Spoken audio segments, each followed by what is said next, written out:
Hello student, मैं doctor आशा Saxena, associate professor. मैं आपको बैक्टीरिया की संरचना के बारे में निरंतर लेक्चर दे रही हूँ। आज हम थर्ड पार्ट पे चल रहे हैं। देखिए, बैक्टीरिया में चलन हेतु कशाप पाए जाते हैं और जो बैक्टीरिया चलन में सक्षम होते हैं उन्हें हम मोटाइल बैक्टीरिया कहते हैं।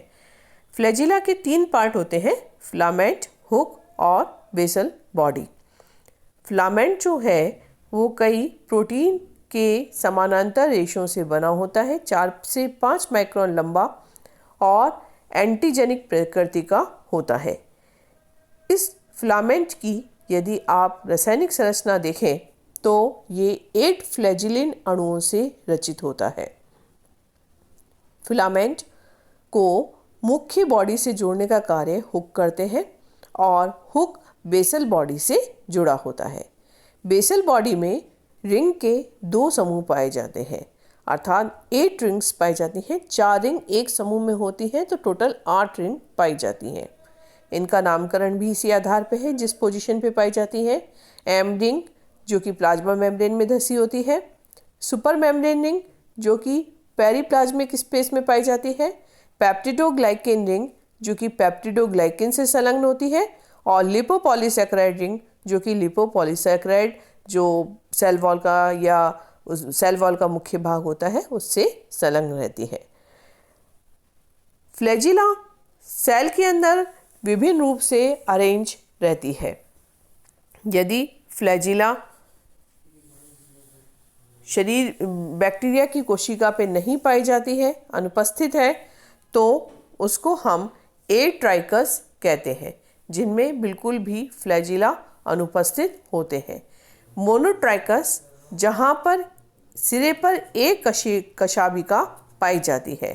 लोफोट्राइकस जहाँ पर सिरे पर एक से अधिक कशाभिकाएँ पाई जाती हैं और स्पाइराना जहाँ पर सिरे के दोनों तरफ कशाभिकाएँ पाई जाती हैं और पेरिट्राइकस जहाँ पर कोशिका की पूरी सेल के ऊपर फ्लैजिला पाई जाती है।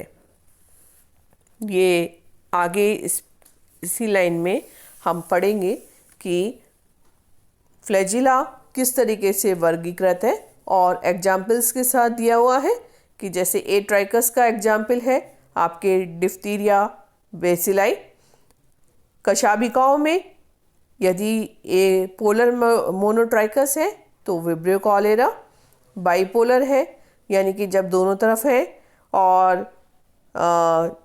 एक सिरे पर है और एक सिरे पे है तो सिफेलोट्राइकस है और यदि एक ध्रुव पे है तो लोफोट्राइकस है और एम्फीट्राइकस का एग्जाम्पल है नाइट्रोसोमोनास और पेरिट्राइकस का एग्जाम्पल है बेसिलस टाइफोसिस, जिसके द्वारा अक्सर टाइफाइड नामक बीमारी भी होती है।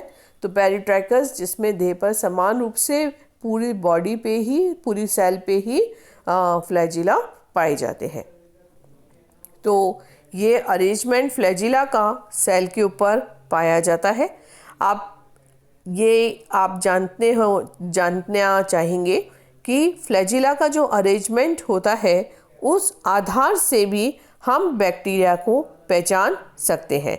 फ्लैजिलर मूवमेंट की जो है गति वो 200 माइक्रोन पर सेकंड होती है और कई ऐसे बैक्टीरिया हैं जिनकी देह अत्यंत लचीली होती है, फ्लेक्सिबल होती है। उनमें जीवाणु घूर्णन द्वारा गमन करता है और कुछ जीवाणु ठोस या नम सतह पर विसर्पण द्वारा गति करते हैं। जैसे कि मैं आपको बताऊं, केंचुए की आपने गति करते हुए देखा होगा। जब बारिश के दिनों में केंचुए बाहर निकल आते हैं तो केंचुए की गति करते हुए आपने देखा होगा। लगभग उसे सेम सा मूवमेंट हमारा विसर्पण गति या ग्लाइडिंग मूवमेंट कहलाता है और ये कुछ बैक्टीरिया के अंदर देखा जाता है, जिसका एग्जाम्पल है आपके मिक्सोबैक्टीरिया। अब आगे हम बढ़ते हैं आवरणों पे, किस बैक्टीरिया किन चीज़ों से ढके हुए होते हैं। तो सबसे पहले सेल एनवेलप्स में बाहर की तरफ जो संरचना पाई जाती है वो सेल वॉल और उसके नीचे सेल मेम्ब्रेन उपस्थित होती है। सेल वॉल दृढ़ संरचना होती है और इसके नीचे कोशिका झिल्ली पाई जाती है। कोशिका झिल्ली के अंदर साइटोप्लाज्म में सभी प्रकार के बैक्टीरियल साइटोप्लाज्मिक ऑर्गेनेलीज जैसे कि मीजोसोम्स, वैक्यूल, न्यूक्लियर बॉडीज, ग्रेन्यूल्स, ये सब पाए जाते हैं। देखिए, बैक्टीरिया की सेल वॉल थोड़ी सी इम्पॉर्टेंट है और इसी आधार पर इनका एक वर्गीकरण भी किया गया है, ग्राम पॉजिटिव और gram negative bacteria. Cell wall जो है बैक्टीरिया का आउटर मोस्ट पार्ट बनाती है, दृढ़ होती है और लगभग 20 वायुमंडलीय दाब को सहन करने की ये क्षमता रखती है। ये विभिन्न प्रकार के अभिरंजकों द्वारा अभिरंजित की जा सकती है, लेकिन इनके अभिरंजन की जो टेक्निक है वो एक डेनमार्क के वैज्ञानिक क्रिश्चियन ग्राम के द्वारा दी गई थी और उस आधार पर हमने इनको ग्राम पॉजिटिव और ग्राम नेगेटिव में वर्गीकृत किया है। इसका मैंने आगे वर्णन किया है। पर अभी हम देखते हैं कि यदि बैक्टीरिया को हम किसी हाइपरटोनिक सॉल्यूशन में रख दें, हाइपरटोनिक का मतलब जिसकी सांद्रता अधिक होती है, यदि हम उसमें कुछ समय के लिए रख दें तो बैक्टीरिया का जितना भी साइटोप्लाज्म है वो मध्य में एकत्रित हो जाता है और खाली स्पेस बन जाता है। तब हमें सेल वॉल आसानी से दिखने लग जाती है। बैक्टीरिया की जो सेल वॉल है ये पेप्टिडोग्लाइकेन की बनी होती है। जैसे कि बच्चों आप लोगों को पता है यूकैरियोटिक की जो सेल वॉल होती है वो सेलुलोज की बनी होती है, जबकि प्रोकैरियोट्स की सेल वॉल पेप्टिडोग्लाइकेन की बनी होती है। यदि पेप्टिडोग्लाइकेन का आप रासायनिक संगठन देखें तो ये एन एसिटाइल ग्लूकोसामीन और एन एसिटाइल म्यूरामिक एसिड की एकांतर इकाइयों से जुड़कर बना होता है। इसके अंदर कुछ एमिनो एसिड्स भी पाए जाते हैं जैसे glutamic acid, alanine, lysine, diamino pimelic acid.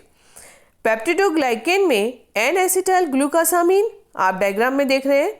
Peptidoglycan में एन एसिटाइल ग्लूकोसामीन और N acetyl muramic acid 1,4 bonding के द्वारा जुड़े होते हैं।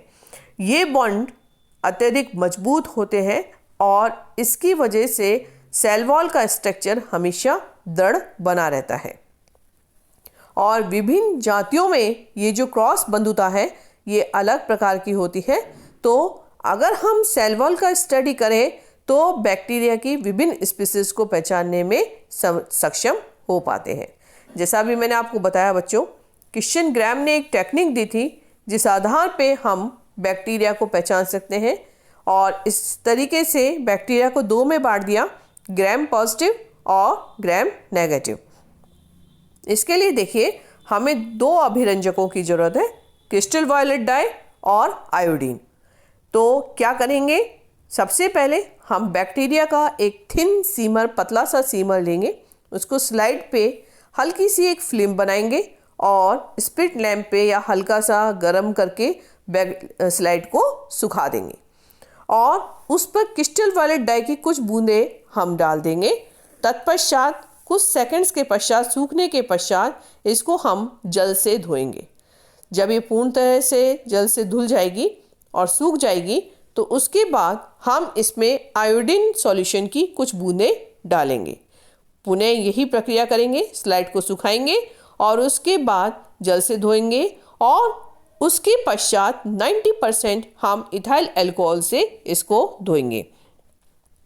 इथाइल अल्कोहल से धोने के पश्चात भी यदि बैक्टीरिया का बैंगनी रंग पर बना रहता है तो ऐसे बैक्टीरिया ग्राम पॉजिटिव कहलाते हैं और यदि जो बैंगनी कलर है वो हट जाता है इथाइल अल्कोहल से धोने के पश्चात तो ऐसे बैक्टीरिया ग्राम नेगेटिव होते हैं। मैं आपको ये भी बताना चाहूँगी बच्चों, ज़्यादातर, मैं ये नियम नहीं है, लेकिन ज़्यादातर ग्राम पॉजिटिव बैक्टीरिया पैथोजेनिक भी नेचर के होते हैं। Thank you.